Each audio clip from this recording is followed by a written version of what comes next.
히치고치라는 생각을 좀 하실 것 같아서 조금 자료를 찾아봤더니 실제로 이 데미안 올처스라고 하는 그 스턴트맨이요 37m 높이에서 실제 자유낙하하는 영상을 촬영을 해서 여기 이 주인공 모습에 합성을 한 거라고 하더라고요.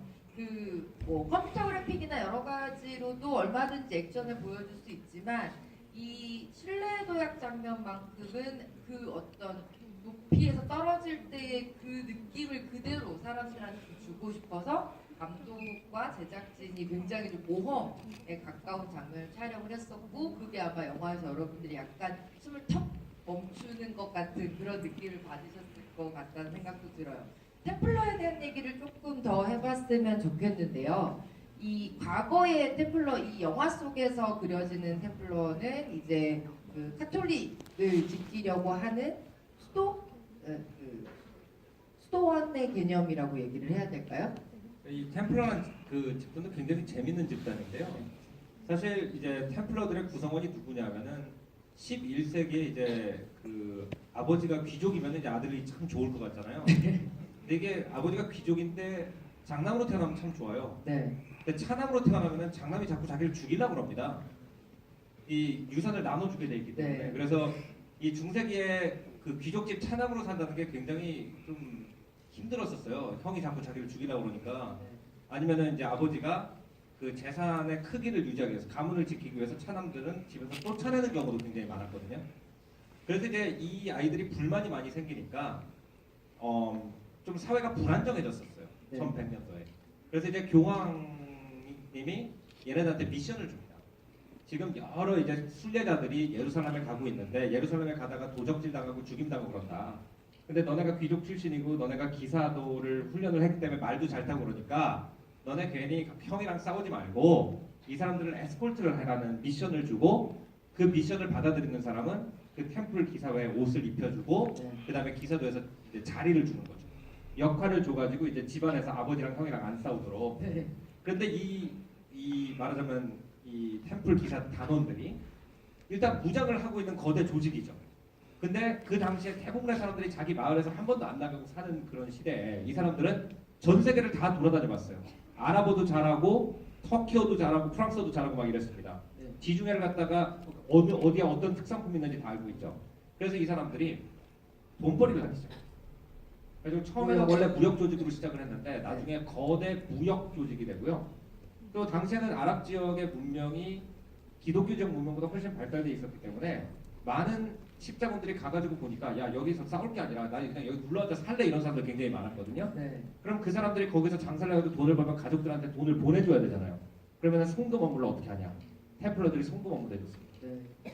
그래서 이들이 지중해 금융권하고 무역권을 갖다가 장악한 거대 상업 조직으로 돌변을 하게 되거든요. 네.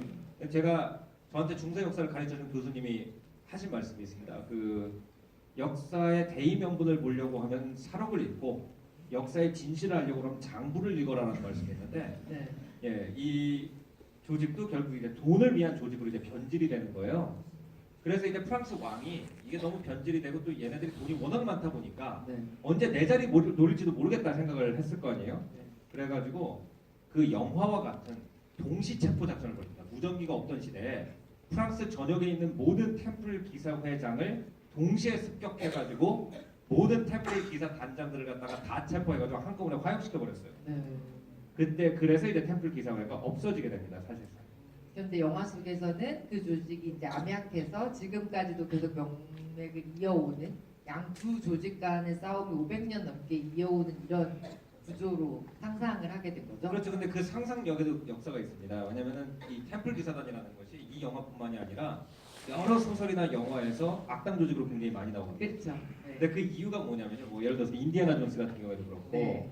그 이유가 뭐냐면은 이 템플 기사회의 그 십자가 문양 있잖아요. 네. 맨 처음에 이제 그 템플러들이 캐런 린치의 아버지를 잡으러 갈 때 그 백미러에 걸려 있는 그 십자가 문양 있죠. 네. 그게 템플 기사 문양입니다. 근데 이 템플 기사 문양이 옛날에 이 템플 기사회가 장사를 했잖아요. 네. 그러면은 간판을 달았을 거 아니에요.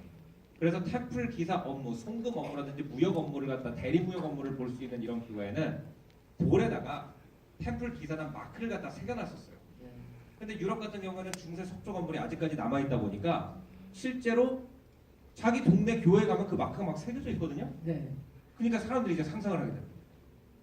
그게 옛날에 없어진 조직인데 조그만 동네 애들이 교회에 갔는데 교회 밑에 템플 기사 마크가 아직도 새겨져 있어요. 그러니까 애들이 자기네끼리 야, 이 템플 기사가 없어진 게 아니라 이 지하에서 어딘가 지네끼리 활동을 하고 있을 거야. 네. 그래서 이 템플 기사에 대해서 여러 가지 이제 역사적 상상력이 보태져서 소설도 나오고 이것도 이제 그런 매너에서 이해를 하셔야 되는데 그러던 와중에 또 히틀러가 아 그렇죠. 예, 자기한테 가장 충성한 사람한테 주는 그 철십자가 훈장 모양을 갖다가 템플 기사회 십자가 문양을 따서 만들었거든요.